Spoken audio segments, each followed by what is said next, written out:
Ça fait quelques jours que le quartier est désert à partir de 17h. En plein hiver, il n'est pas rare de le voir vide aux alentours de 19h, mais il s'avère que nous venons à peine de passer l'été, de rentrer dans cette saison transitive où l'été est terminé mais l'automne pas commencé. En temps normal, il est fréquent de voir des jeunes traîner dans le quartier jusqu'à 21h voire 22h, étant donné que l'été est passé, ils ne peuvent plus bringuer jusqu'au matin. Cependant, ils ne traînent plus du tout. Et tous ceux qui sortent à cette période sont soit très suspects, soit carrément fous, soit pas du tout au courant des événements. Aujourd'hui, j'ai dû rentrer aux alentours de 18h30 à cause des horaires de bureau, qui bien qu'ils aient été aménagés en vue des circonstances, ne m'ont pas laissé d'autre choix que de finir ma conférence. Par chance, j'en aurai bientôt fini avec ces histoires. Il s'avère que je viens de signer un gros contrat pour vendre mon futur best-seller. Je n'en suis pas peu fière. Je craignais évidemment le moment où je devrais mettre le pied dehors. N'ayant pas de voiture, je prends les transports en commun. C'est assez simple depuis mon quartier. Ils sont assez fréquents, jamais trop remplis, même pendant les heures de pointe. Cependant, depuis les événements, il n'est pas rare que le terminus soit avancé, afin de ne pas pénétrer complètement le quartier. Il faut donc marcher davantage. Il faut dire que c'est assez perturbant, puisque ça oblige à marcher dans un climat qui n'est pas des plus agréables. La plupart du temps, les gens marchent vite, tête baissée, et ne se parlent même plus vraiment lorsqu'ils se croisent. C'est à peine s'ils échangent un sourire ou daignent s'adresser un regard. Quoi qu'il en soit, à l'heure où je quitte le bus, je suis bien évidemment le seul à m'arrêter à cette station, et ce dernier ne tarde pas à continuer sa route. Aucune machine arrière possible, et la température commence déjà à descendre le long de mon échine, me laissant frémir, un arrière-goût amer stagnant au fond de ma gorge. C'est dans ces moments-là que je me rends compte que je ne suis qu'un poltron, et à quel point je suis encore capable d'imagination vu toutes les pensées qui défilent dans mon esprit à ce genre d'occasion. Il faut dire que ça en serait presque inspirant pour un futur roman, et je me contente de m'évader dans mon esprit, fantasmant alors cette situation déjà assez surréaliste, poursuivant mon chemin. Du temps de mon adolescence, les choses auraient peut-être été différentes, mais j'ai à présent trop de responsabilités pour aller à l'encontre des réactions de la plupart des gens. Il ne faut pas faire de vagues et éviter les situations dangereuses. Or, me voilà pleinement engouffrée dedans, malgré moi évidemment, mais je suis bien obligée de continuer à m'y plonger si je souhaite en sortir. C'est en tout cas ce que j'espère, pouvoir en sortir, et me cloîtrer chez moi jusqu'au matin. Sur le chemin, mis à part un ou deux lampadaires défectueux, pas l'ombre d'une présence. Je passe cependant devant la maison du petit Billy. C'était un ado assez gentil, très agréable comparé à la majorité des gens de son âge. Ils ont tendance à être renfermés et très irritables à cette période, mais pas lui. Il était très souriant, toujours avenant et soucieux, du moins avant que l'incident ne se produise. Depuis, il ne parle plus du tout. Son regard pétillant est si vide qu'il vous plonge dans un néant malaisant, de sorte à ce qu'il soit insoutenable de le regarder dans les yeux. De toute évidence, le silence qu'il instaure est glaçant, et il ne sort plus de chez lui sauf quelquefois, le soir, comme s'il cherchait quelque chose sans vraiment trop savoir. Le pauvre semble avoir été totalement zombifié. Ses parents sont quant à eux anéantis, de telle sorte qu'ils semblent eux aussi avoir attrapé le syndrome. Du coup, ils n'ont plus vraiment d'amis. Et les quelques rares qui maintiennent encore un contact avec eux ne tardent jamais trop longtemps, étant donné que les sujets de conversation restent totalement inexistants. De vrais légumes, comme ceux de la terrine que la mère de Billy préparait si bien. Il fallait les faire mijoter toute la nuit. C'est ce qu'elle répétait tout le temps. À peine quelques pas de chez moi, un bruit soudain me fit sursauter. Il provenait des poubelles que j'avais sorties le matin même, sachant que je rentrerais trop tard pour le faire. Un peu angoissée, je me contente de prendre une grande inspiration et d'accélérer le pas, tout en sortant discrètement mes clés qui, étant assez épaisses, forment une arme ridicule de défense contre un quelconque agresseur, avec 10% de chance de fonctionner, si ce dernier est clément. Les mains soudainement moites, le corps dégoulinant de sueur froide, me voilà à quelques mètres de mon entrée quand un adolescent assez étrange, que je n'avais encore jamais croisé dans le quartier, se poste juste à côté de ma porte, un air sérieux et glaçant stabilisant ses traits, me forçant à plonger dans son regard bien trop bleu et froid pour paraître réel. Était-ce une sorte de plaisanterie? Un Halloween avant l'heure? Depuis quand faisait-il des lentilles fluorescentes dans la nuit et aussi saisissantes que celles du jeune homme? Pourquoi l'atmosphère semblait avoir totalement changé en sa présence?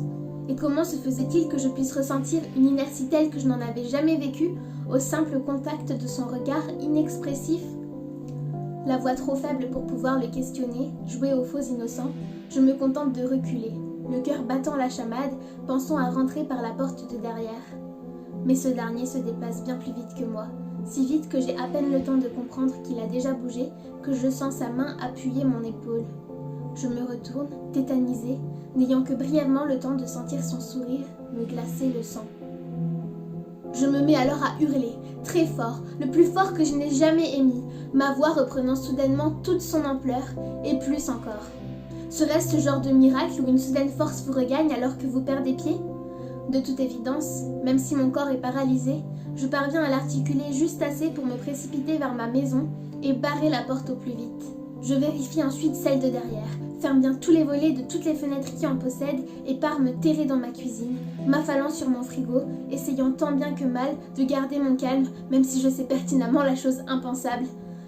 C'est alors que le regard bleu pesanteur du jeune homme apparaît à la petite fenêtre de la cuisine qui ne dispose pas de volets.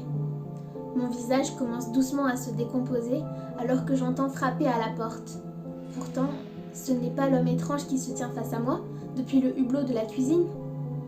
La respiration haletante, je me contente de regarder par le Judas s'il se pourrait que l'un de mes voisins ait entendu mon cri précédent et qu'il ait décidé de me venir en aide. Je ne voudrais pas que par ma faute, ce dernier se fasse contaminer par l'étrange individu qui sillonne le long de mon jardin. Je m'avance alors silencieusement vers la porte, histoire de ne pas alerter le spectre dénaturé qui stagne devant ma cuisine. Je colle d'abord doucement ma joue moite contre la porte, tandis que ma pupille en cherche une autre, qu'elle vint très rapidement trouver, puisqu'il s'agissait d'un regard éblouissant, d'un bleu si lumineux qu'il vous en aveuglerait. C'est aussitôt que je compris. Je me mis alors à courir à l'étage, paniquée, à m'enfermer dans mon bureau, la pièce où toutes mes pensées sont le plus fertiles, où j'écris plusieurs de mes romans, où ma créativité est décuplée. Qui sait? Peut-être qu'ici aurais-je le génie de trouver comment me sortir de cette situation? Oui, j'ai toujours été trop optimiste. Même si je reste complètement tétanisée suite à ma situation, j'allume tout de même faiblement la radio, histoire de trouver une quelconque compagnie dans la voix chevrotante du présentateur, qui, passé les 60 ans, ne se résigne toujours pas à prendre sa retraite. Je finis par m'adosser à la porte, que j'ai bien veillé à fermer à double tour, avant de m'écrouler au sol. C'est finalement au bout d'un léger laps de temps que je me laisse porter par la voix du présentateur, ainsi que de son fameux invité, un ufologue très reconnu qui a particulièrement étudié le cas de notre banlieue, où depuis quelques semaines, les choses ont gravement dégénéré. La majorité de la population a été touchée par le syndrome. Tous semblent avoir été zombifiés, comme ôtés de leur âme, complètement vidés et incapables de penser, ou du moins d'en exprimer ne serait-ce que l'esquisse.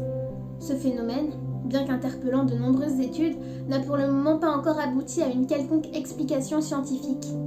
Il faut dire que ça touche carrément l'inexpliqué, et c'est pourquoi des ufologues commencent à se pencher sur ce cas, notamment dû au fait qu'ils pensent qu'il aurait des liens avec certains ovnis qui auraient été aperçus non loin de notre cité.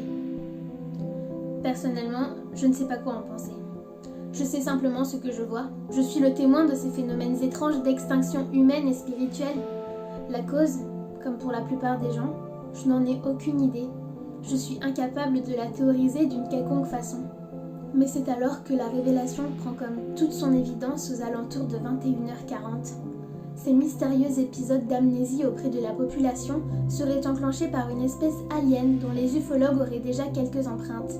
Ces derniers sembleraient zombifier la population en leur ôtant toute pensée, toute aptitude à penser, récoltant toutes les informations cérébrales de leurs victimes, causant la destruction de leurs mécanismes psychiques, les réduisant à l'état de non-être. Frappée par cette révélation, voilà que 1001 pensées se mettent à défiler dans mon esprit. Je revois alors tout mon travail, tous les projets que j'ai soigneusement rangés dans un coin de mon cerveau afin d'entamer pour de bon la carrière d'artiste dont j'ai toujours rêvé. Et voilà que ce regard glaçant et bleuté vient figer mon esprit. D'un geste frénétique, j'attrape un carnet, et bien que ma main soit tremblante, que le stylo ne cesse de glisser de mes mains moites, je tente d'écrire toutes mes pensées, tous mes projets, comme pour ne pas les laisser m'échapper complètement, me sachant déjà condamnée.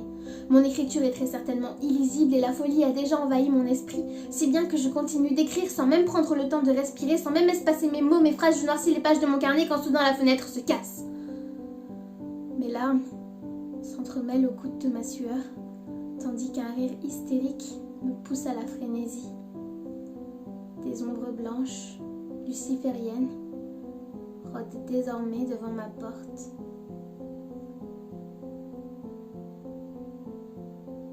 Ils mourront.